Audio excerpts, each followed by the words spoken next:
Welcome to January 22nd show, Lessons of Vietnam and North Carolina Vietnam Veterans Incorporated. My name is Bill Dixon. I'm the president of North Carolina Vietnam Veterans, and my co-host, Mr. Bob Matthews, who is the director of the Bridgeback Foundation, our education wing of North Carolina Vietnam Veterans, 40-some years in teaching. We have a guest we're hoping tonight. Our POW is right at the moment is MIA.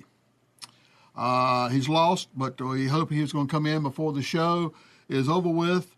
Been looking forward to this show for a long time, so I hope Bill gets in. His name is Bill Tschudy.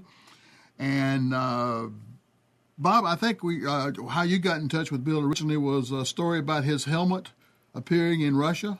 Yeah, it was really interesting story. Is a justice of the peace from Arizona was on a tour, on a vacation in Moscow, and people have told me that Moscow is lined with museums. He's just walking through museums, gawking around, and he saw this aviator's helmet with Bill Tschudy's name embossed on the front. And Bill's name is spelled kind of differently. You think Tschudy is S-H-U-T-Y? His is T-S-C-H-U-D-Y, so it caught his eye. He went back and wrote it down. They went back and wrote it down again. So he kept thinking about it.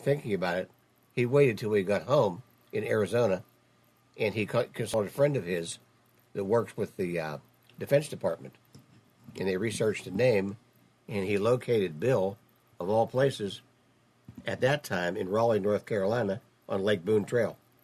But the helmet was that was the thing that caught his eye, and as far as I know, we'll talk to Bill hopefully later, or hopefully maybe even the next show, but I don't think the helmet ever made it back to Bill. I'll ask Bill this personally, but I think the helmet is still in Moscow. Probably. Okay. Like I said, we're looking forward to Bill coming in. Let me throw out a couple of commercials here. In the meantime, the local Vietnamese community is celebrating Tet. I can tell you I was in Vietnam for Tet 68, and the Tet 2014 is going to be a whole lot different.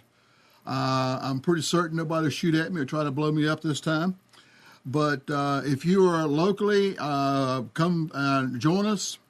It's Saturday, January 25th. It's going to be at the State Fairgrounds, the Carl Scott Building. It's a lot of fun, a lot of food, a lot of entertainment. If you've got kids, bring them in for the Dragon Dance. Is fantastic. It's a great place to go. We'll have a table there or a couple of tables there. Come join us. Just tell us that you saw us on the show or whatever, and come in and enjoy Tet festivities. There's about 17,000 veterans, Vietnam veterans, but Vietnamese Americans who live in this area, and it's quite a crowd there for Tet. The building is full. It's a big building, but the building is full. It starts at 11 o'clock, so come join us, as I said. Also, February 1st, which is a Saturday, since we're talking about POWs and MIAs, North Carolina Vietnam Veterans Incorporated has met the first Saturday every month since the memorial was dedicated in 1987. That puts us almost 27 years now.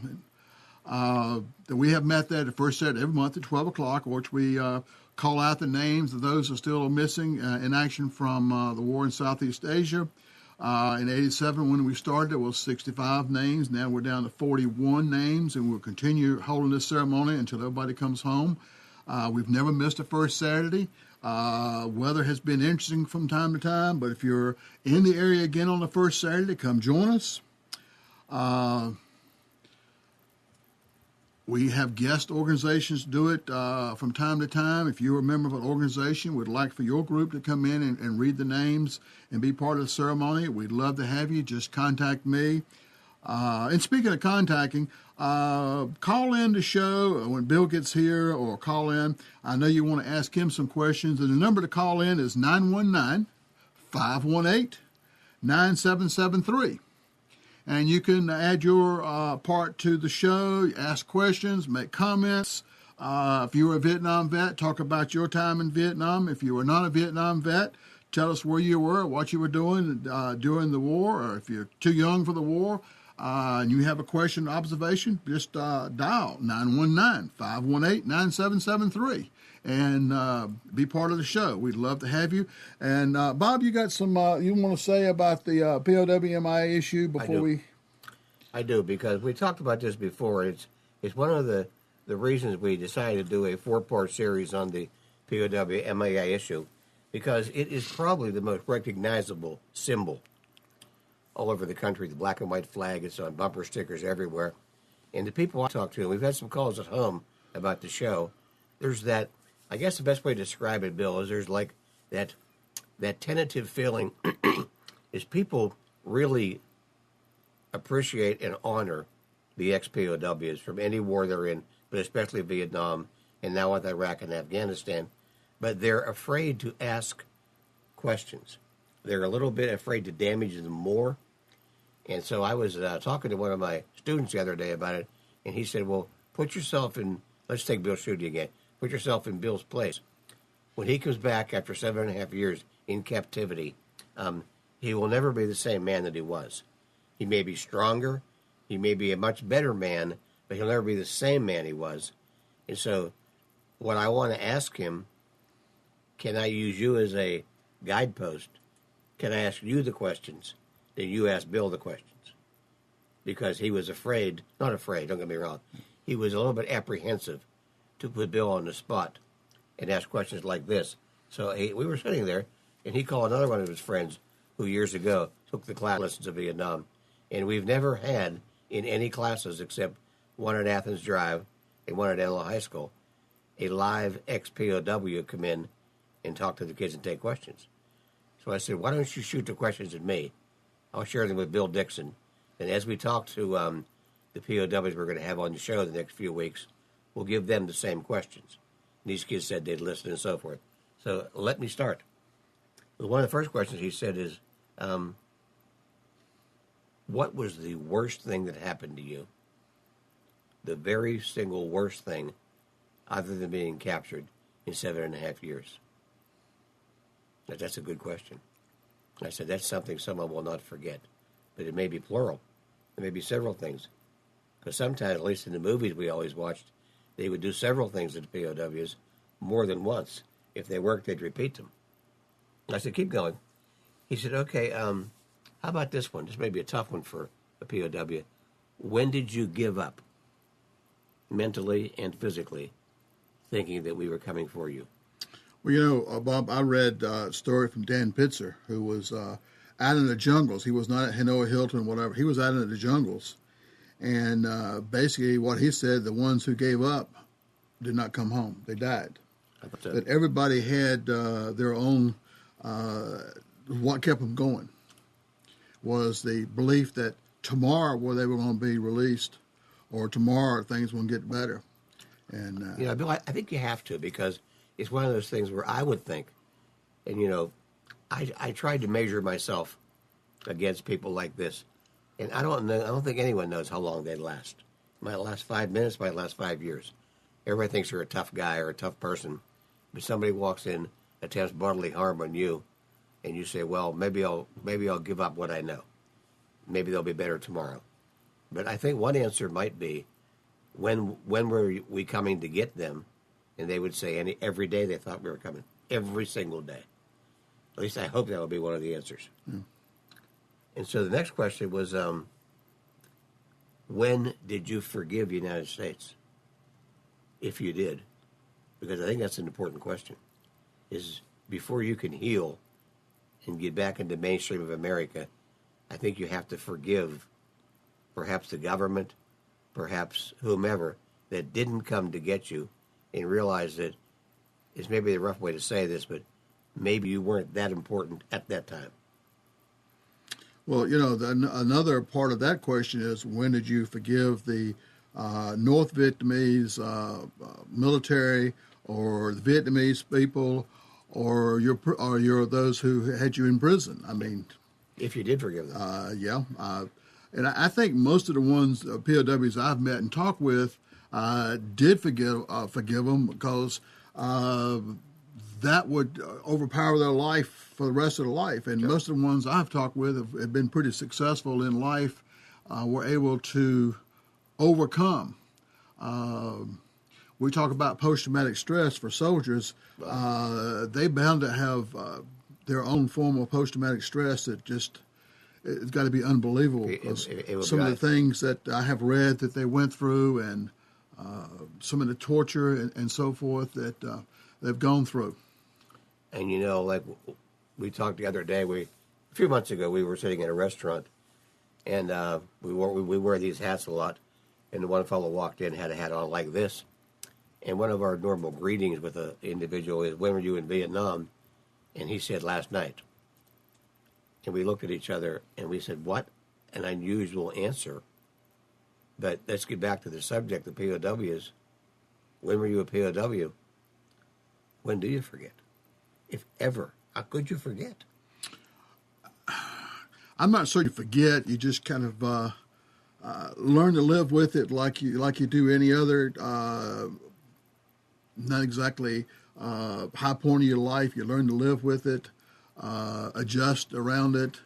But I don't think you could ever, because of from the POWs I have talked with and so forth, there's been a lot of not all emotional baggage they had, but a lot of physical baggage, a lot of ailments and so forth that they can relate back to their torture, lack of food, and so forth. So loss of weight was a big one.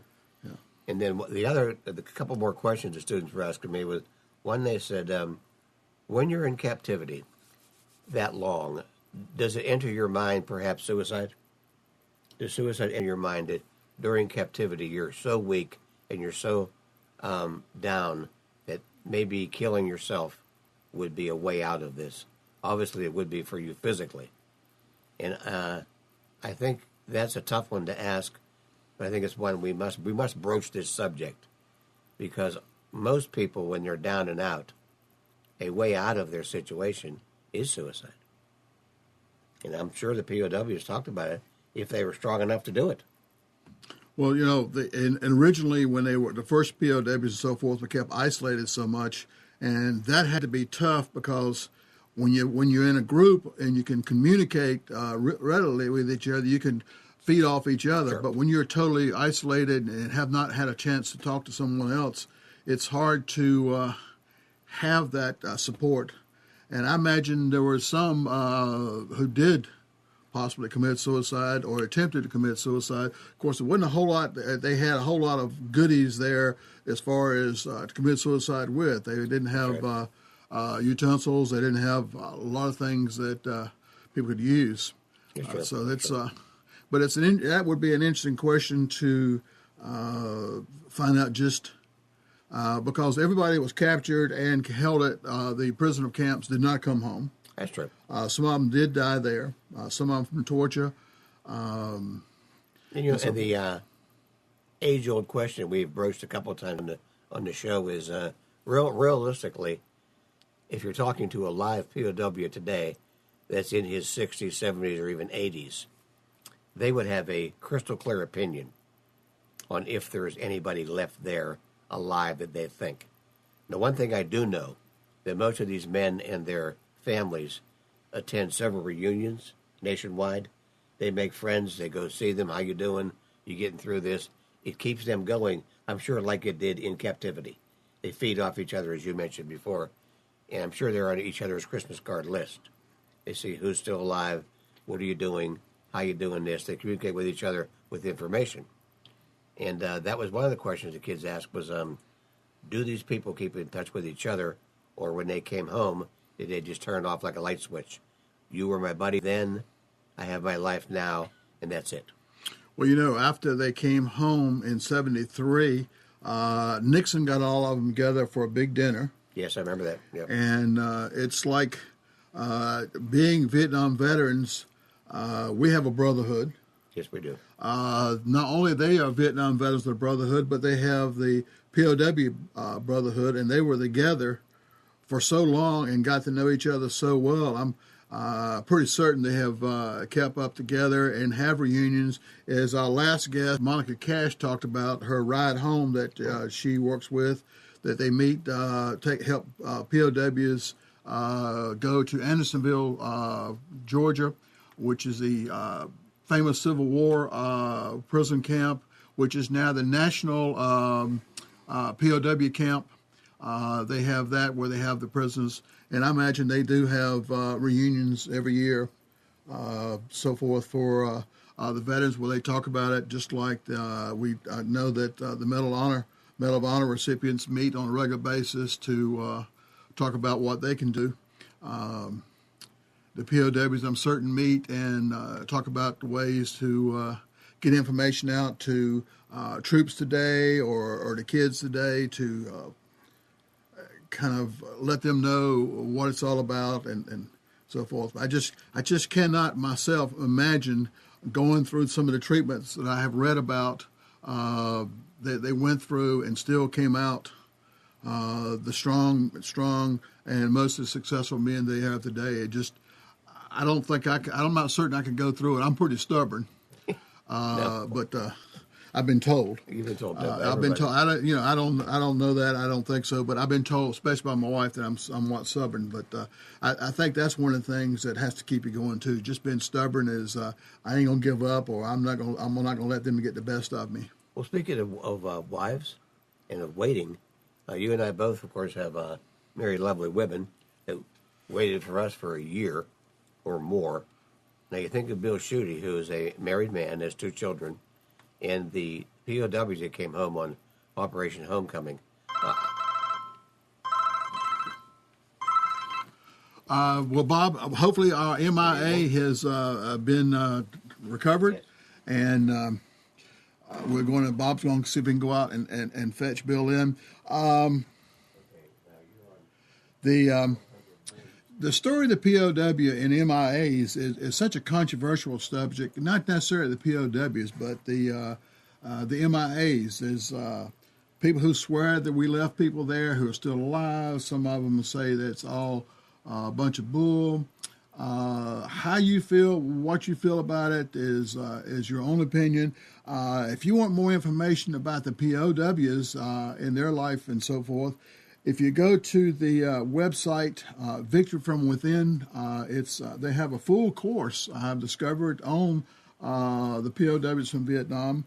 It's a great site. There's a lot of good sites to go into to research the POWs and their life. There's some fantastic books out there we've talked before about POWs and their stories. It's just like a Vietnam veteran. Depends on what year you were in Vietnam and what you did. Everybody's story is different. POWs, depending on when you were captured and where you end up at some of the POW camps, and early on when you were isolated or later. Every story is different, but some of them still have some of the same information, the tap code, some of the nicknames they call the guards. They gave all of them nicknames, the rabbit and so forth. But it's a fantastic subject to delve into. I suggest that you go out, do some research, go to the Victory from Within website, read some of the books that are out there available about the POWs, and come on the show and tell us what you've learned. Again, the number here is 919-518-9773, and we're waiting to hear from you and get your input in it and so forth. And what I want to do is go through our slideshow a little bit on some of the POWs and so forth while we're still waiting for Bill to come in and get set up and so forth. I didn't realize there were so many POW camps as there were. And some of them are large, some of them are big. Some of them were in the South Vietnamese jungle, but in North Vietnam, there was about 8 to 10 POW sites. And Ms. Medusa, can we start on the slides? Right. Okay, I'm sorry.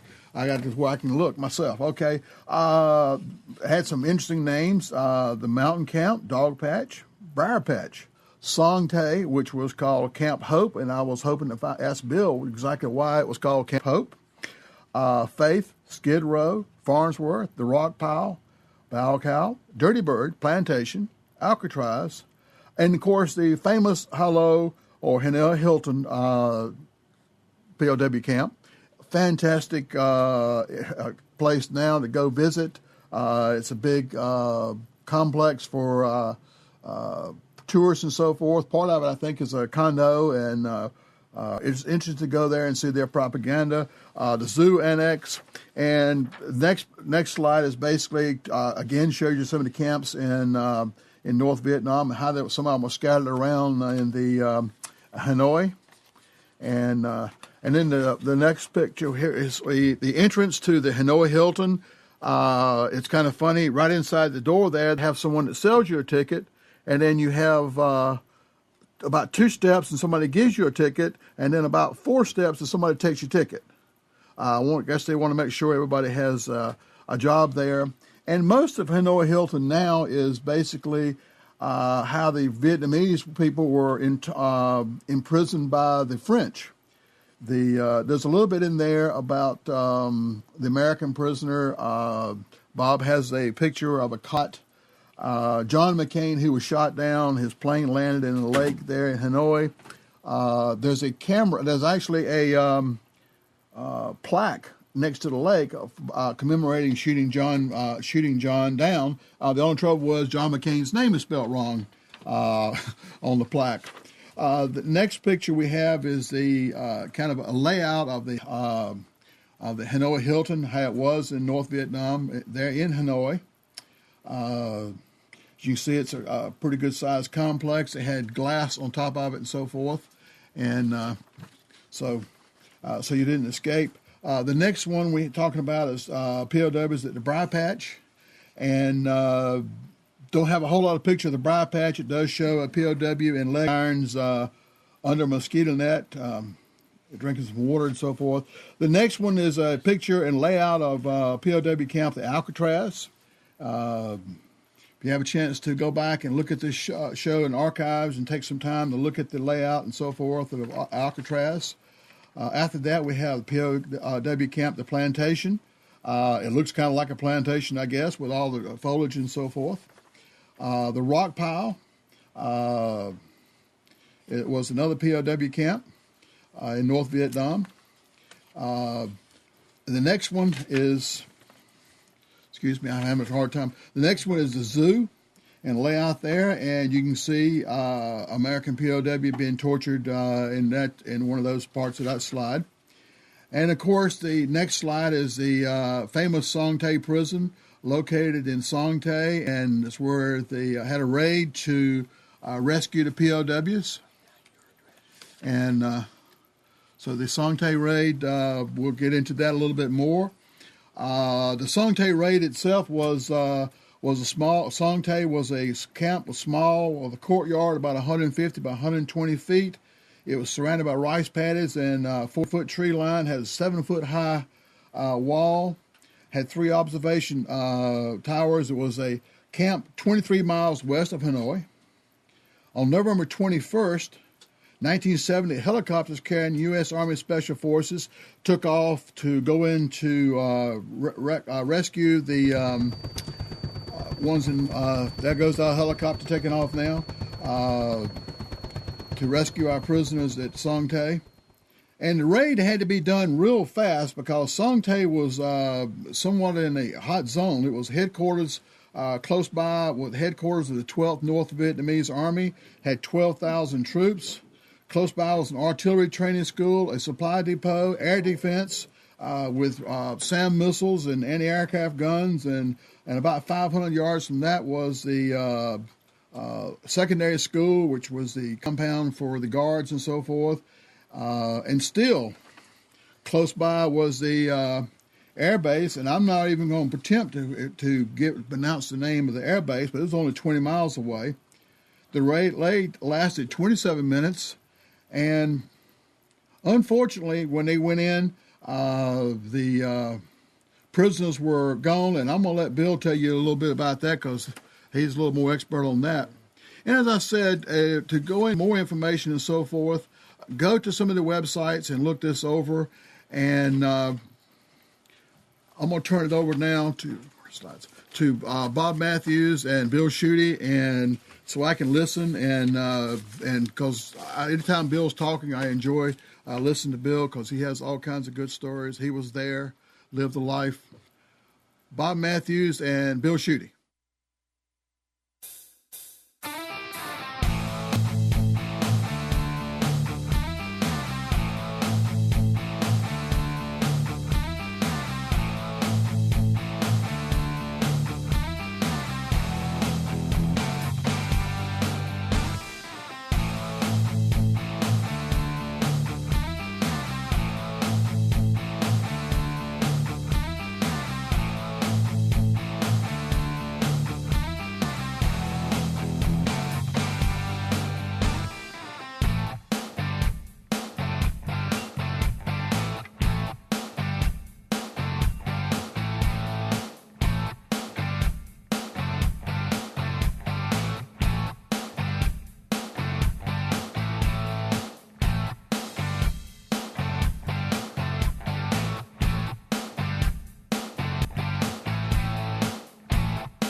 Good evening. Welcome to the show, Lessons of Vietnam. As Bill mentioned, I'm Bob Matthews, the co-host of the show. And after technical difficulties, our honored guest is here tonight, Mr. Bill Tschudy. And Bill, welcome to the show. Thank you very much. And thank you for joining us, Bill. Yeah. Now, Bill, this is the third week we've talked about the POW MIA issue. We've had different people on that know quite a bit about it, but of course none that know as much about it as you. So before we start with the actual POW issue, would you give a little background on who Bill Tschudy is? Okay. I often wonder that question. Well, I guess in adult life, I graduated from Southern Methodist in Dallas, and the selective service was hot on my neck. Sure. Because it was time to go. So I rushed around to see if I could find I went to the Air Force, and the Air Force said, fine, come ahead. We'd love to have you. I said, how soon can I go on active duty? They said, 2 years. I said, I got to have that under my belt or else nobody's going to hire me. Mm-hmm. And so then they said, we'll go across the pond to talk to our Navy friends. And the Navy said, you join up with us, you're with us for 4 years. But our cousins are right down the hall. So I went down there, and I never had such a wonderful welcome and never had it again. And so I joined the Marine Corps and Marine Corps Reserve. And this was in Dallas, and we had a reserve unit there. And I'll tell you the funny things about it is I was aware my dad was in the Navy, and people we knew about weekends and that sort of thing. And people used to talk about weekend warriors. Oh, yeah. Yeah, I've heard that before. And when I was doing my weekend out at Navy Dallas, I saw this pilot, and he had a patch on his arm and said Weekend Warriors. And I said, isn't that neat? And so, lo and behold, when I finally got into the Navy and was finally into my squadron, it turned out, well, it didn't say Weekend Warriors, it said Sunday Punchers. And I thought that was really good, you know. Well, after a lot of things happened and I went for training in the A6, I went to a squadron that was the Sunday Punchers. There you go. And it was a legit squadron. It was destined. So I guess it was destined. And at any rate, I was in the Marines for 2 years or 2.5 years. And we were on what we call summer cruise. Mm-hmm. We hit Yuma, Arizona, MCAS Yuma. And while we were there, the Berlin crisis occurred. And we said, well, boy, that's tough because, you know, the Army kind of takes care of Europe and the Marines kind of take care of the Pacific. Sure. So and a lot of Army guys didn't go home from their 2-week cruise that summer either. So when I got back to Dallas and back to work and all that sort of thing, I got thinking about a couple of things and decided that I really wanted to go fly. Sure. And so I found out that the Navy would let me fly. And I will tell you this, that when I was transferring from the Marine Corps to the Navy, I had my paperwork and I was going around and checking with everybody. I went to my first sergeant and he said, you want to join the Navy? I said, well, yeah. And I said, I get to fly. That's what I want to do. He said, well, you can fly in the Marine Corps. I said, no, I can get to fly right now. And I can get a commission. And he said, so they're going to make you, what, an ensign? I said, yeah. And he said, good Lord, man, you're a Lance Corporal. So I knew right then. So I went down to Pensacola and went through OCS, and then eventually through patrol training, which had nothing to do with what I did in the long run. But anyway, ended up back at Oceana, Virginia, and I was in what we call the RAG squadron then. And they transitioned my entire squadron,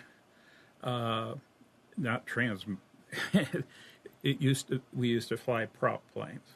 Okay. A1s. And so the A6 came out, and that we were the very first operational A6 squadron.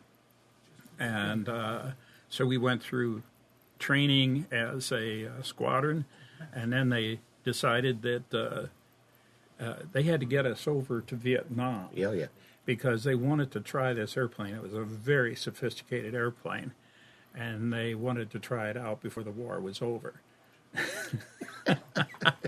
Oh, that's good. That's good. So we transed everything because Independence was on the East Coast and usually went to the Med, but because we had this new airplane, the A6A Intruder, which had an inertial navigation system in it, which almost no other airplane had, submarines had, but they had to outfit the Independence with a inertial navigation system, because when you're out in the middle of the ocean and you're going to take off from an airplane, with an airplane, you got to know where you are. Sure. So they fitted out the Independence and then piled us on our air wing and sent us down around South Africa and through the Indian Ocean and down to we did get a couple of days in Singapore, and then over to Kibi Point in the Philippines. Philippines, sure.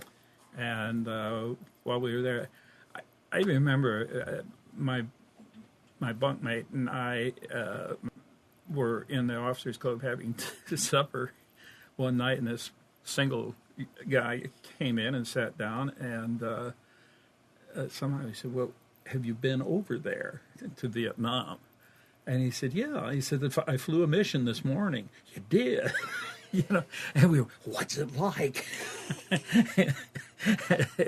Well, we found out what it was like. I bet you did. But I thought that was incredible that, he had been there that morning and he's sitting in the officers' club eating dinner that night.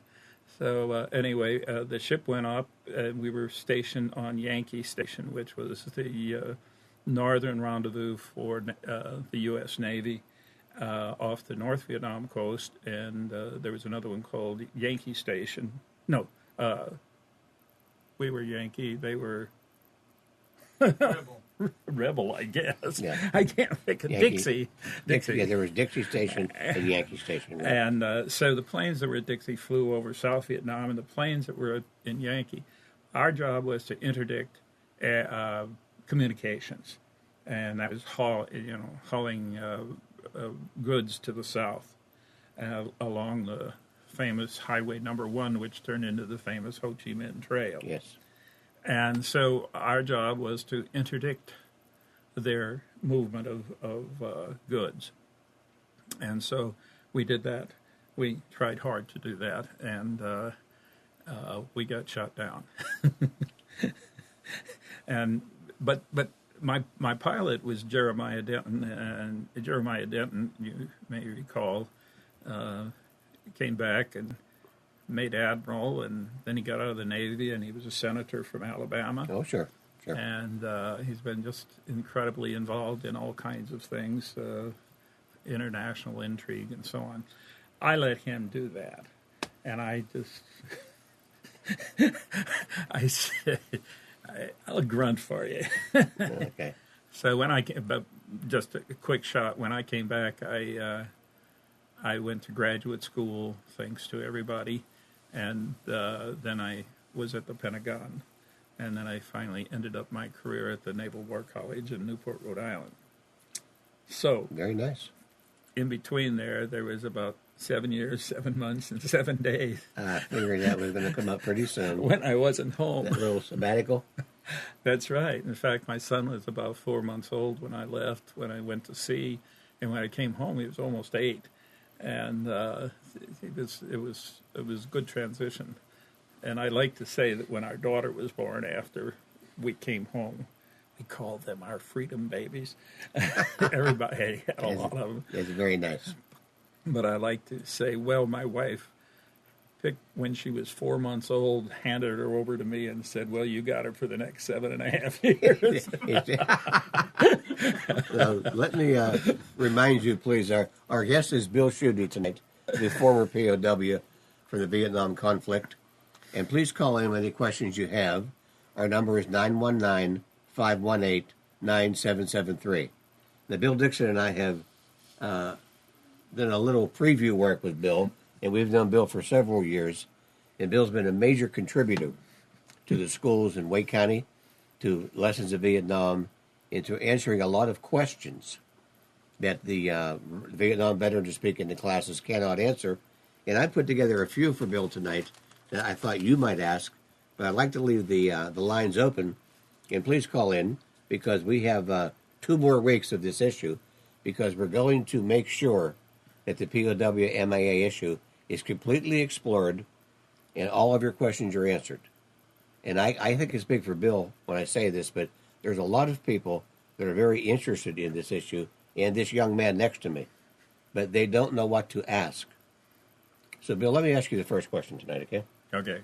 Now, you call this paper ancient that I pull out of my files, this old Western Wake, or the Wake Metro, when this Justice of the Peace from Arizona was walking in Moscow and saw your helmet.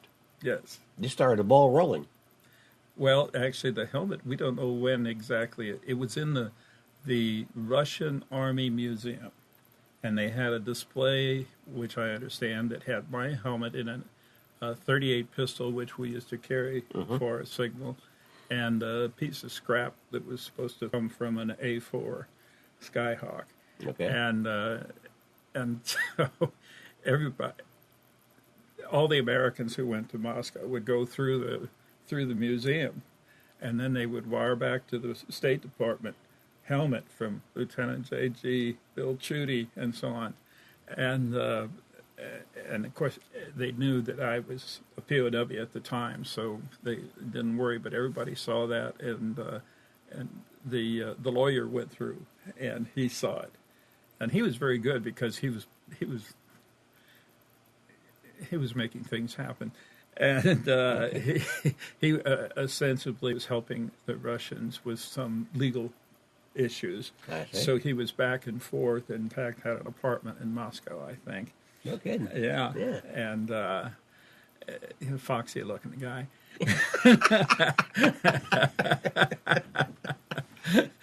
So at any rate, what he did, strangely enough, and I'm not exposing anything, but he found out that there was a lot of Russian military equipment that was for sale, and night vision telescopes and so on were part of what they were selling, and he would buy a lot of it and bring it back to Arizona and sell it to people because they used it for hunting and for everything else you can imagine, and some other nefarious things. So he was kind of making his judicial contribution to the world, I see. as well as a little contribution to his own well-being. Well, I read the article. That's years ago when I gave you that infamous call. I said, "This is Bob Matthews," and you said, "Who are you?" You were very polite. Though. You were very polite, and I said, "Well, I've got a hole in my curriculum." You said, "So what?" Oh, come on! No, you didn't. I I'm was just kidding. never like that. And what I said was, I need someone that can tell me the story of this issue. And Bill, I really cannot ever thank you enough for putting up with me. Is the first thing. Well, I just want you to know it was wonderful, wonderful preparing for you. Well, thank you. Yeah. Well, Bill, as we move along with your captivity, and you're now in Vietnam, you're 7.5 years in prison, and a lot of the questions that came up were, when you came home on Operation Homecoming, were you bitter? Actually, no. I think a little upset, I guess, but not bitter.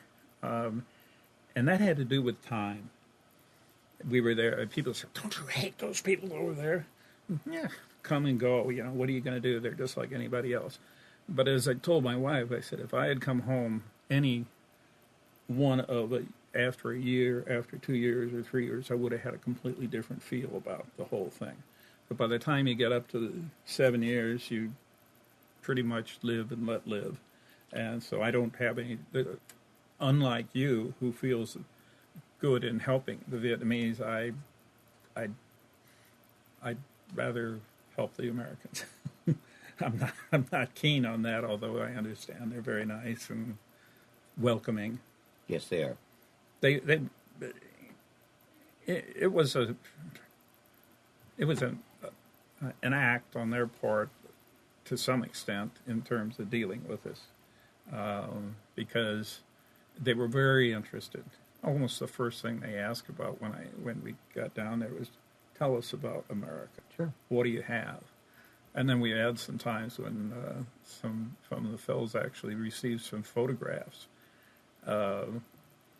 in the mail, and they didn't believe it. They said, "Oh, these are put-ups." Okay. Yeah, and it was guys sitting, people, families in front of houses and things like that.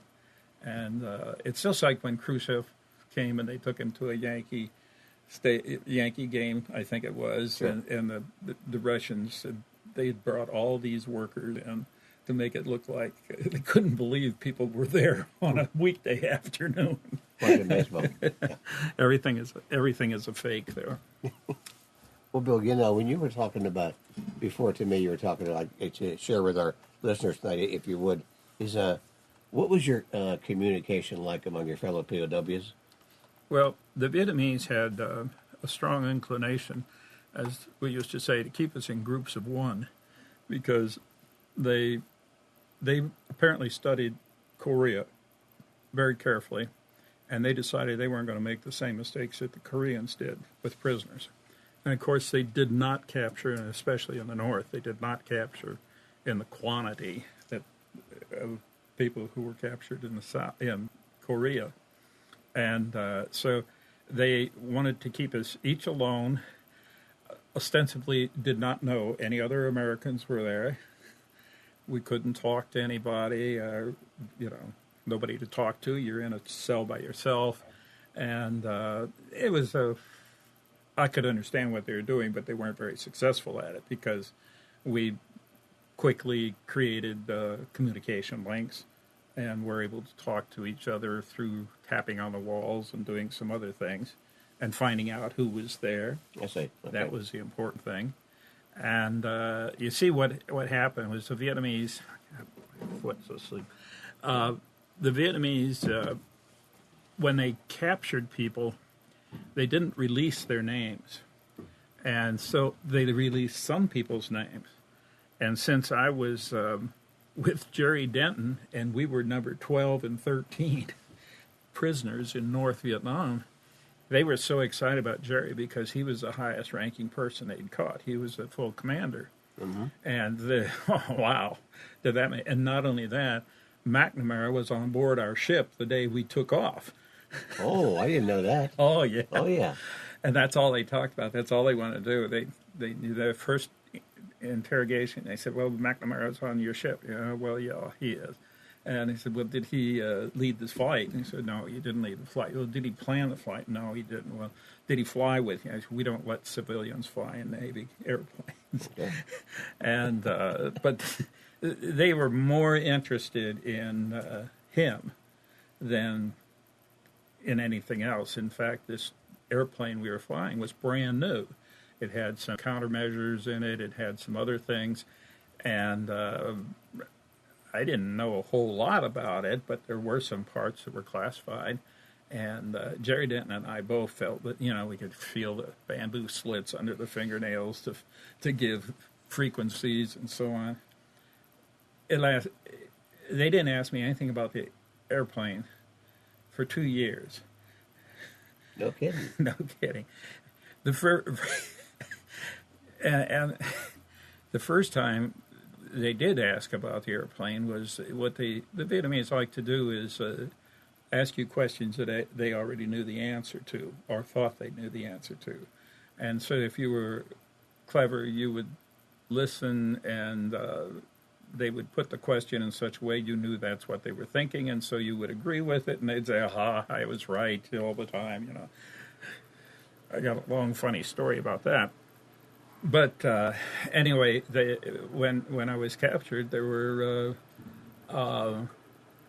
they knew it was Navy, Sure. and they knew we were a two-man airplane, and the only two-man airplane that the Navy was flying was Phantoms, and the F-4s, and so they said, "You were flying Phantom." Well, whatever you say, When I got out, I couldn't remember what it was. And they got all upset because it was a Phantom, and that made them feel good because they knew, by God, and they knew we were from Independence, and they knew that McNamara was on board. And about 4 days later, they came in and drugged me out and beat me about the head and shoulders with their rifle butts and said, "You lied to us. Said, you weren't in a Phantom. You were in an A6." Well, you told me, Yeah, I gotcha. So they were very proud of the fact that they had, and they also told me that my wife lived in Virginia Beach, and so did Jerry's. Jerry has 7 children that living in Virginia Beach. I had 1, and they spieled all this off to me. And I said, "Where'd you find this out?" And they said, "The Stars and Stripes." So we knew we were among friends. And anyway, that was, I don't know where we were, what we're talking about, but anyway, they had the idea that we were, the Vietnamese very, if you will, correctly, got more benefit from propaganda than they did anything else. And so over our time there, they forced us to write letters of apology and anti-war letters and so on. That's what I was going to get into next. If they had you on like a regiment of tasks. Well, they started out when we started out. There were Everett Alvarez had been shot down in November before we were, so he was already there 11 months by the time I got there, and he'd been living out in some cell by himself. And then they started shooting people down in 1965, and by the time we got there, there actually were 12 aviators who were captured. And so in deference to Admiral Denton, I suggested that he could be number 13 and I would be 14. Yeah, that'd be nice of you. And then unfortunately, one of the early POWs died while he was over there. So Jerry moved up to 11, and I got to be 12. If you have any questions for Bill or any comments, remember the number is 919-518-9773. Mr. Bill Tschudy, former POW of the Vietnam conflict, is our guest tonight. Bill, when you say your routine task, you had to write letters and propaganda and things like this. Who then would you send these to, or who would they send them to? Well, we never really got into that part of it. But let me tell you, first of all, that connected with that, we felt that we changed a good deal of the tradition of the Asian troops and the Asian warlords. And that was, they would call us into what we called quiz, which was an interview. Okay. And you'd sit there and then say, Camp Commander wants you to write a letter of apology to the Vietnamese people. So what? I'm not going to do that. And they said, but you must, because the camp commander says you should. And so immediately you begin a resistance. And I'm not going to sign or write anything like that. And so they would go into what essentially was torture. And they would force us to the point where you either gave up mentally or physically because of what they had done to you. And so you would write this thing. And we didn't know what they did with it, but, we'd always say if we write it, I mean, after all, we're educated Americans, and if they, if anybody saw what we had written, they would have realized it was not educated Americans. I see. And so, of course, I always used to say, well, by the time they translated it from English into Vietnamese, it was into Shakespearean Vietnamese, I'm sure. And they broadcast probably over the street circuits. But there was no routine, no thing of this twisting to get information out of us or get us to do things. It sort of occurred. And one of the reasons it would occur was because they decided they wanted something bureaucratic. They wanted something. They wanted our life history or something like that. And or else, if we got caught breaking the camp rules, then we were punished. And part of the punishment could have been having to write papers or letters or something like that. We never saw where they went. I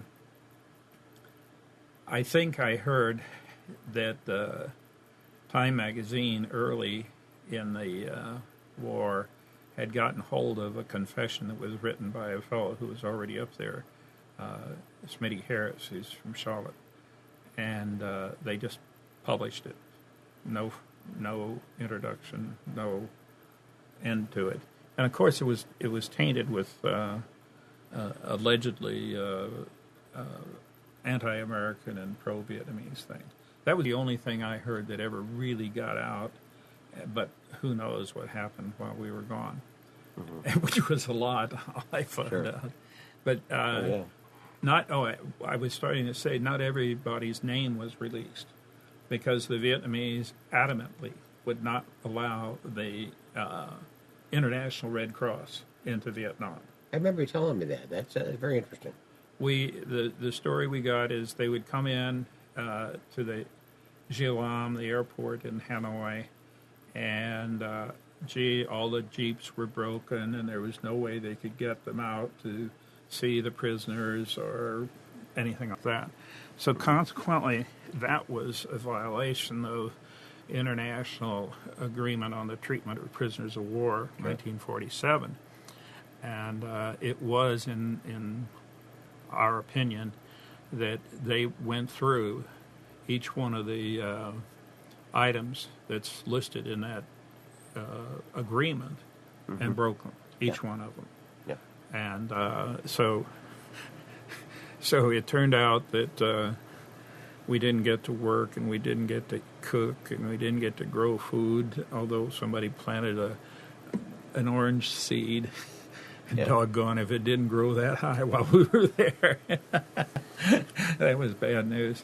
But anyway, they did that. And a lot of what they did was try to humiliate us because they had this idea Americans are superior and everything. But very early on, when I was captured, one of the interrogators said, he said, "Don't worry about my trying to make you a communist." He said, we're not going to do that. He said, you have too many material things the way it is, and so you don't need to hear about that. Did some of the guards speak like a broken English? Well, at first the English-speaking people, we sort of, I think, were educators, people who were in the universities or something like that. Mm-hmm. Then all of a sudden, when we got to be a fairly large number, they took a bunch of, I think they were NCOs. They never let us see their thing, but they were enlisted, and I think they were NCOs, and they gave them a crash course in English. I see. And so they communicated with us, and we did not communicate with them in Vietnamese. So that in itself is a book to be written about about Vietnamese speaking English, and the initial interrogators were French educated. Oh, sure. And so they were speaking English with a French accent and a Vietnamese accent too, if there is such a thing. So, but that was the communication, and they strove very hard to keep us from learning Vietnamese, and that's primarily, I think, because they had these street speakers that were blaring all the time, mm-hmm. and all kinds of stuff was coming over. But then they were a bureaucracy, and so one day they'd say, let's let them learn Vietnamese, and the next day they'd say, no Vietnamese, and so you'd go to an interrogation or a quiz, and they'll say, today I tell you, do you know what we call this? And it's a cup. Well, we call it a ka. And you say, oh, that's great, ka. Well, that's good, because we each had a ka. And then you'd be in another interrogation with somebody else, and you'd say, I see your ka. And they, oh, where did you learn Vietnamese? Yeah, okay. And then one thing about the communication was that they did broadcast over the PA systems in the various camps outside. This was for the Vietnamese, and every night they had a haranguing meeting where the commissar of their particular unit would stand up and give them the what for, and then they would all go study. And it turned out that the medic was the commissar in our group, and we could hear him because they'd gather right outside the wall, and he would harangue them, and he would talk, and then he'd say, Johnson, Nixon, Buffalo, airplanes, and we'd hear the certain anglicized words. You don't have to be too clever to figure out how those are fitting in. Oh, yeah. And so when you would talk to an interrogator, and you'd say, I understand Johnson is doing thus and so. How you know? Well, you guessed. And then nobody was going to tell you differently. So we did hear that, and the guards were not, there were no friendly guards. It was not Hogan's Heroes, or Hogan's whatever it was. Yeah, Hogan's Heroes, right? Yeah. There were no nice guys. They were nice, but you could turn them on and off just as fast as could be. One day they would come in and beat the crap out of you. And the next day they'd come in and say something to you, and you'd say, well, we wouldn't be sick if we could go outside. Well, why didn't you ask? All you have to do is ask, and we will allow. And so you knew nobody was trustworthy there because they were all puppets. Well, Bill, being in captivity for 7.5 years, did you come home with any permanent injuries? Well, yeah, my brain atrophied. Actually, it's very interesting that when I ejected from the airplane, it was my second ejection, and apparently I crushed a bunch of vertebrae in my back. Uh-huh. I didn't know that because it just was something you could kind of live with. I mean, it wasn't incapacitating. I thought I had sprained my back, and and I found out when I came home, the doctors came up to my room at Naval Hospital and they said, "Well, Bill, we've looked at it very carefully, and we don't think there's a need for surgery." I said, "What are you going to do? Why? Surgery for what?" He said, "Oh, your back." And they showed me the x-rays, and there are all these vertebrae that are kind of truncated and so on. So that's a visible one. The other thing I had that was permanent, and I still have, and it bothers me, is nutritional neuropathy. And nutritional neuropathy in this regard is beriberi.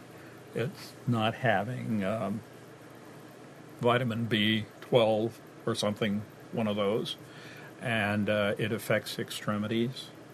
My feet are, I have no feeling in the bottoms of my feet up to about sock height. And it'll never come back. It's just because the nerves are dead, I guess. Mm-hmm. So that, and that, it hasn't been until my elderly age that really has been coming to light, not because it's there, but because of the consequences of it. Today I was at the chiropodist, or podiatrist. Yeah. Uh-huh. And he was checking because I had something clever called a stress fracture in my foot. Oh, sure. And so he was checking that, and he says, "Oh, what's that on your other foot?" And it turns out that whatever it was on my other foot was some sort of something I had stood on, and it had implanted itself in my foot. I had no idea that it was there. Mm-hmm. And then he said, "Well, this isn't going to hurt you then if I scalpel it out." Right out. Yeah.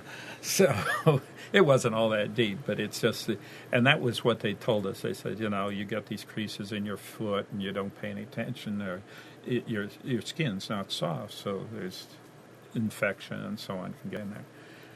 But other than that, and as I say, minor brain injuries, like I used up all my thought capability while I was there, and then I came home and went into graduate school. Well, Bill, I was going to ask you about coming home, and we talked before a little bit about Operation Homecoming. Yes. That flight. But before we get into this, we're a little close on time tonight. I want to apologize tonight for the mishap on communications. But would you have in your schedule enough time to come back and do another show for us? Sure. Good. Can you tell us a little bit about that ride home, Operation Homecoming? Well, the Operation Homecoming was, they got us all, I have to go back a little bit. They had brought us all into Hanoi from outlying prison camps. And some of the things that were dividing us before, the walls were taken down and so on, and so we could mix and mingle, and it was very good. So one day they called us, and we stood in military formation. It was the first military thing we'd done while we were there. Okay. And so then they read this thing that these talks in Paris had come to some sort of conclusions, and that we would be going home. And unlike your expectation of everybody, yay, we're going home, it was dead quiet. And so we all just shuffled off. And the reason it was dead quiet is because we didn't trust the Vietnamese. Understand. They had told us many things many times, and none of it was true. And so we were overly cautious on things. Sure. Well, eventually they did, and they released people in groups 2 weeks apart, which I was so glad I was in the first group, because I thought I'd go crazy if I were in the last one. But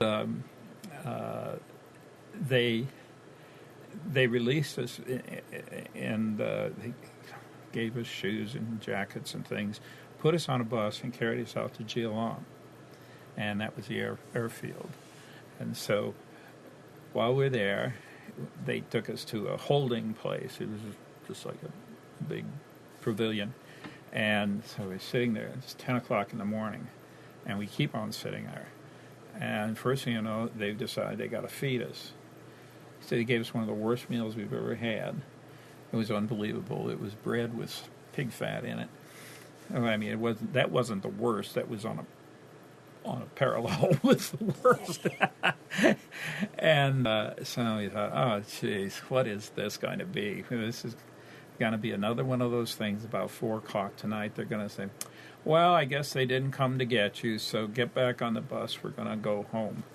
And but lo and behold, we heard the hum of an airplane, and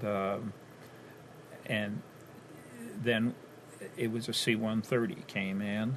It was overcast that day, and that was what slowed things up. And then the C-141, that was a troop carrier, came in. And so they put us back on the bus and hauled us down to the apron, to the flight line, and we stood in 2 by 2. And so they called our names, and we had to go to a table where, way back when the French did their dirty thing there, they appointed a 3-country observation group. I remember one of the countries was Poland, and they were supposed to do something, and we didn't know about that. But anyway, so we had to go talk to them, or they would check our name off, and then we went to another table, and that's where the Vietnamese were. And some of those Vietnamese were the people that twisted us pretty badly, and now they're sitting there checking us off and saying good luck. And and then we went to the American table, and we're there, and then we're surrounded by Americans from the State Department and from the Air Force and God knows what, and they escorted us on to this C-141, which was the biggest airplane I'd ever seen in my life. And the fellow who was standing next to me while we were waiting in line said, "You should have seen your eyes when you saw that airplane. It was just humongous, you know." And I said, "Well, there's a lot of things I hadn't seen in real life." So anyway, they put us on board the airplane. They also had, I don't want to say stewardesses, but they had flight attendants. There you go. In the Air Force. Very nice people. And they were very happy. Everybody was happy to see them. And so we got into the big C-141, and the back end comes up, and we're all sitting there looking backward, and we start taxiing. And as soon as the aircraft became airborne, that's when the big hoop and the holler went out, because none of us expected. No, I'm telling you, they're going to turn us around. They're going to say it's bad or something. So that was really pretty phenomenal. And then as we were flying over to Cuba, or just to the Air Force Base in the Philippines, and we were flying over there, and of course we had to fly over the South China Sea, and so it just happens the C-141 doesn't have very many windows in it, and it does have ports in some of the doors, side doors, and I was standing at this one, and I looked down, and lo and behold, what did I see? But 2 aircraft carriers chugging along side by side, and it was Midway and I think Nimitz, and so the pilot came over to the keep saying 1MC, that's what we use in the Navy, but anyway, the loudspeaker, and he said, well, we have the Midway and the 2 ships down below, and they sent their welcome home. And I said, that was really good, because I saw these Americans. We were in the airplane with them, but you didn't trust them.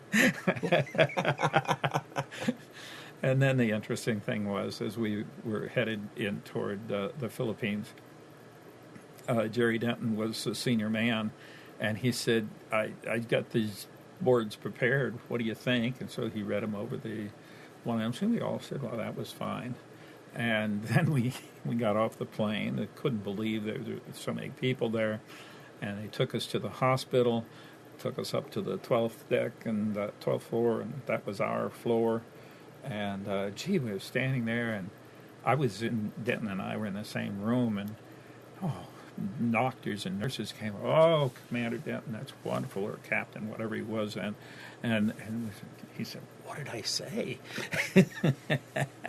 I said, "I think you said God bless America," and that was really the icing on that day. Wow. So, and I'll tell you, it pays. You know, they said that we were going to be released in order of capture, because that way, you know, well, some of us have been there a long time.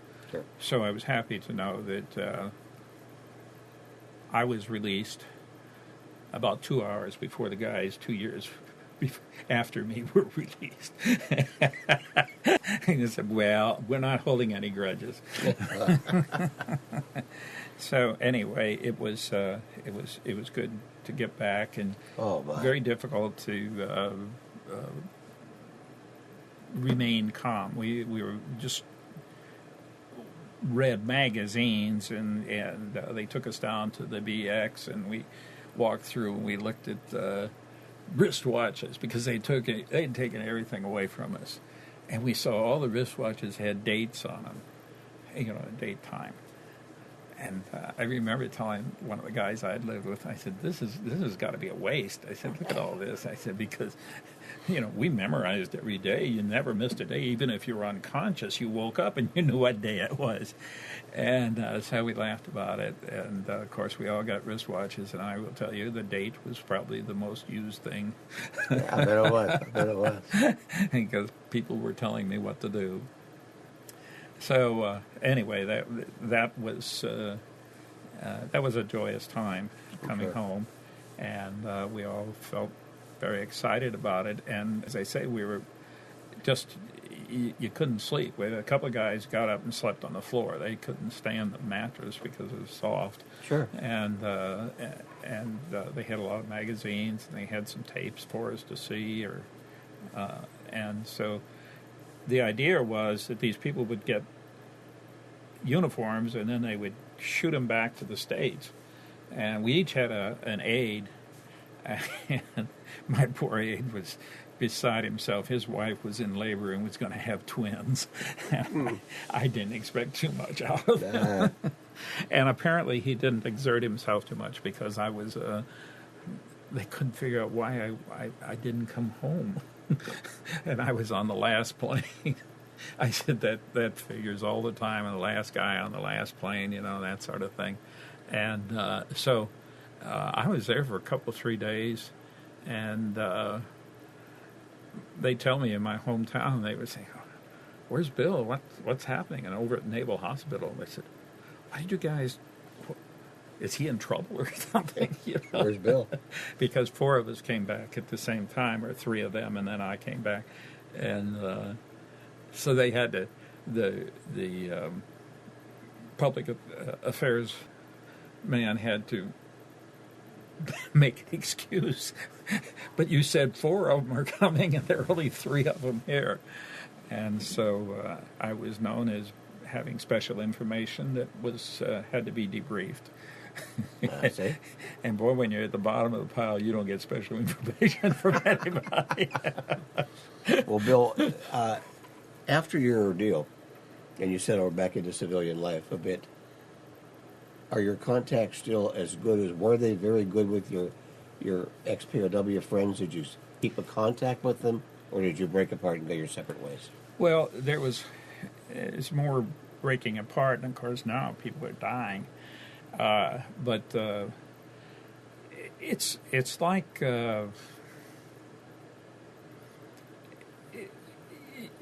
I don't know what to say. You don't have to have constant contact with people to know that you can depend on them.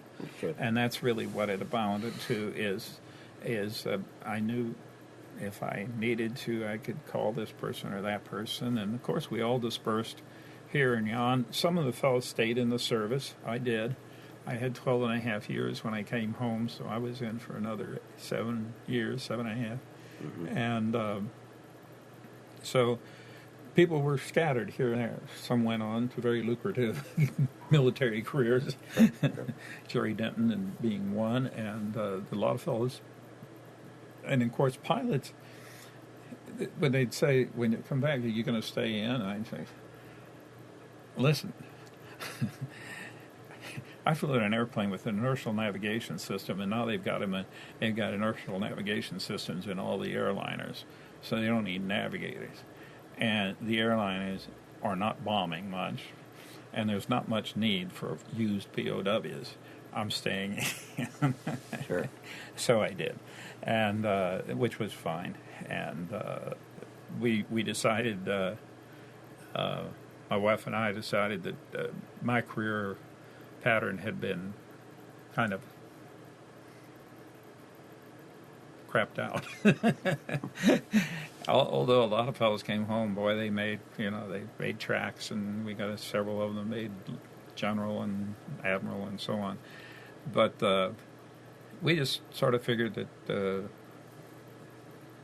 well, I don't know what to do. So we said, why don't we go overseas? We've never been overseas, except it took me 7.5 years to go around the world. And so it turned out that Jim Stockdale, Admiral Stockdale, had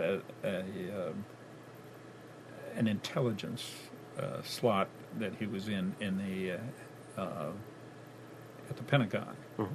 And so I because the Navy doesn't have many overseas billets, because they got a few, but just not a whole lot. So I saw him and told him, I said, Janie and I'd like to see if we could go overseas. Well, right about that time, and this is 1973, there was things in Europe weren't too good for Americans. They were bombing American automobiles and things. I mean, it was just kind of, I don't know, things weren't all that great. So anyway, we said, that's fine. We'll just go and see. And so one day I was in the controller's office at the Navy in the Pentagon, and one day my phone called, and he said, Bill, he said, you said you wanted to go overseas.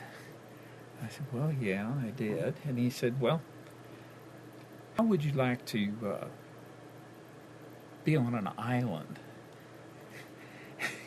And I said, well, where's the island? He said, Newport, Rhode Island. And he said, we're on an island here, and you can look right. He said, as a matter of fact, I'm looking right across at Jamestown, and it's beautiful. So how would you like to come up here to the Naval War College? So I went up to the Naval War College, and I was on the staff, and I was on the faculty, and that's where I ended my Navy career. And so it pays to have people in high places to do it. But I'll tell you what's funny is the Navy comes out with an addition to the Naval Institute magazine in I think it's May of every year, and they show all the flag officers in the Navy and the Marine Corps. And so I'd look at that. I think, geez, I don't know who these people are. Janie, oh, I know him. I know him. First thing you know, I was always saying, do we know him? Because they had a lot of attention while we were gone. And Sure. a lot of the people who weren't admirals at that time, so they came along. But I depended very heavily on her having mingled. Oh, sure. Yeah. And that was a good thing to do. So, Well, Mr. Bill Tschudy, I would like to thank you for consenting to come back on a second show with us. We love this, and I'm sorry about the mishap tonight. well, that's all right. I'll come earlier next time. And I'd like Bill Dixon to step in now. He might have a couple ending questions, but Bill, always for me, I just treasure your friendship. Well, and I thank you so much. You gave me an awful lot of honor that I'm not sure I deserve. I question that. I don't help any of the poor people in Vietnam or anything like that. You help a lot of the American students here. Well, yeah, and also, Get your shoes there, buddy. We'll just pick up next show with Bill, because it's and we could do 3 or 4 more shows with Bill. Look at Bill's stories style. and so forth. Very nice. Yeah, as a matter of fact, I give a regular talk over at Seymour Johnson Air Base. They have a course there that every Air Force base has, and it's called Enlisted Leadership. So it's all the people who are being promoted to NCO and will be taking, supervisory type jobs. Okay. And so one of the requirements is that they have a POW talk to them. Wow. I said, well, that's great. So I go over there about every 6 weeks and talk to them. And I said, how long? And they said, well, how long you want? I said, you just dug your own grave. Because I can fill 2 hours rather rapidly. Well, Bill, I know we've just scratched the surface with your history and your background. And if you don't mind, we'd like to keep scratching. Okay. And thank you very much for your time tonight. My pleasure. As one girl said to me, you really know your material, don't you? Well, I studied it. I put the time in. Thank you, Bill. Read it in a book. Thank you, buddy. Okay. Well, Do congratulations. you drink coffee? Barely. Barely. Somebody keeps giving me these Starbucks cards. You ever go to Starbucks? Oh, sure. Well, here has a Starbucks card. Oh, wow. Now, this is great. Hey, but it's somebody always giving it to me, and I don't drink coffee.